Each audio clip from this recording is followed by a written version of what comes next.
Hey guys, it's Richman, and if you're in the market for an Android TV box, this is the year for you. This season, there's a wealth of choices when it comes to tech, and that includes the Android TV box. Lots of choices is great news for you, because that means better quality stuff and better prices. So if you like to stream live TV with excellent quality, good video on demand, sports, and pay-per-view, and it's going to save you money on your cable bill, you may want to check out this next box that I'm going to show you. So let's check out this fantastic little Android TV box right now. Let me introduce you to the Monsterbox. Now, I'm not big on unboxing videos, and I'm not really big on stats. I'm more interested in real-world use. Now, with the Monsterbox, you get all the regular connections. You can hook it up to either Wi-Fi or Ethernet, it's up to you. If you have a good strong Wi-Fi signal, just go with Wi-Fi. Now let me turn this bad boy on and show you what it can do. Now when it first fires up, you're going to see this screen. You get a really nice graphic while the box loads up. Now once it loads up, you're going to get this disclaimer notice.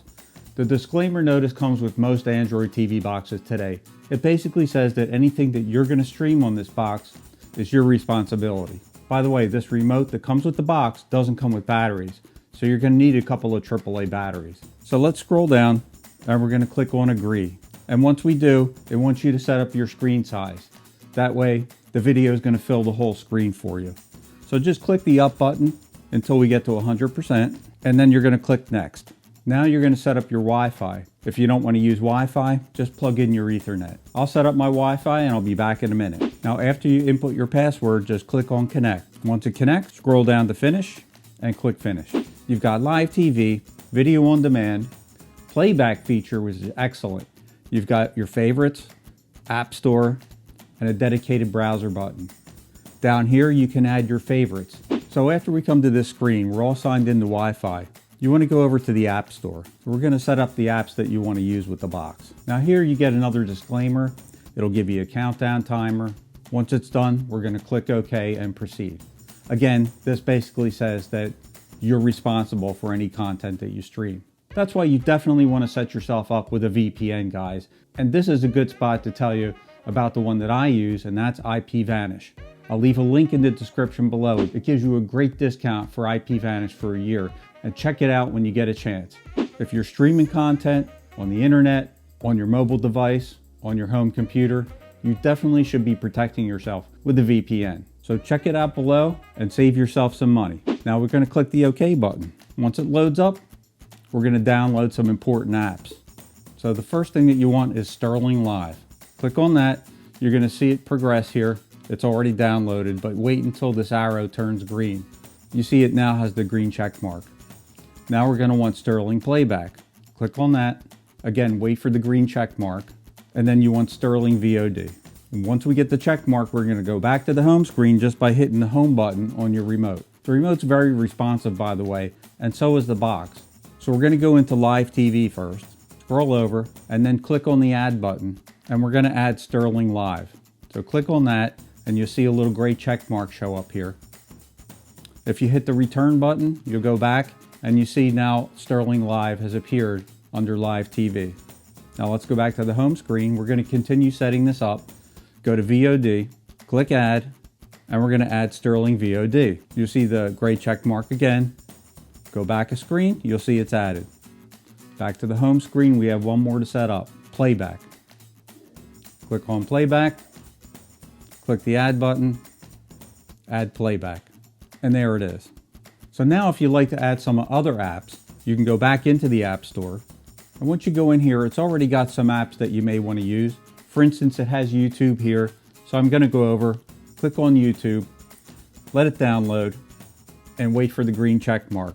So if you go into live TV, if you click on Sterling Live, you see it's going to load up your channel list. When it loads up your channel list, you're going to see an EPG, an episode guide that looks something like this.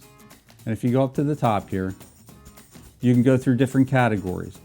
Favorite, network TV, regional locals, sports networks, 24/7, pay-per-view events, and here's your sports channels.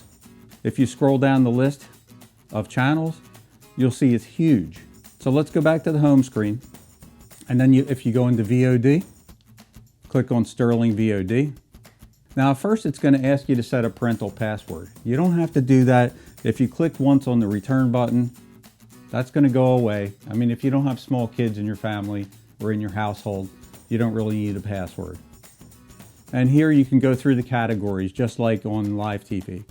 You've got newest, movies, TV series, settings, and now we go back to the home screen.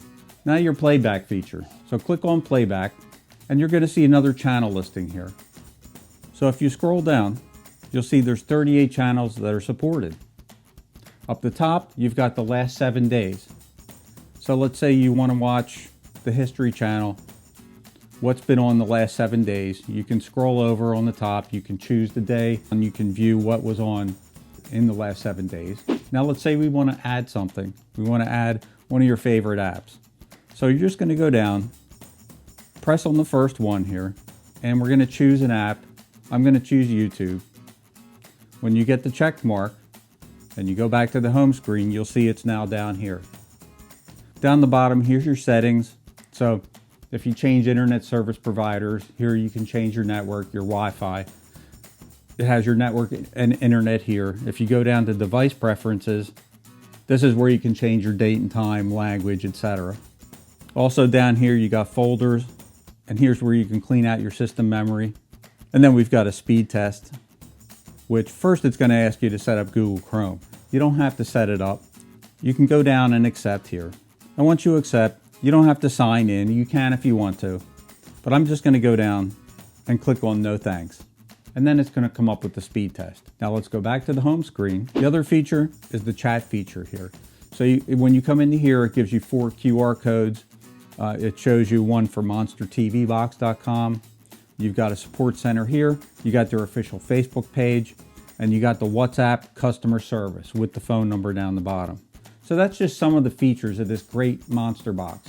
Now, if you're in the market for a new Android TV box, if you had one before and you want to upgrade it, or if you just want to get a brand new one with some new features, or you want to give it as a gift, just go down to the description below.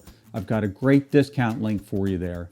Check it out, save yourself some money, and enjoy great live TV, video on demand, sports, and pay-per-view, all in this one little box for one fee. And if I helped you out with this video, do me a favor and click that subscribe button below and that notification bell. Thanks for stopping by. This is Richman. I'll see you in the next video.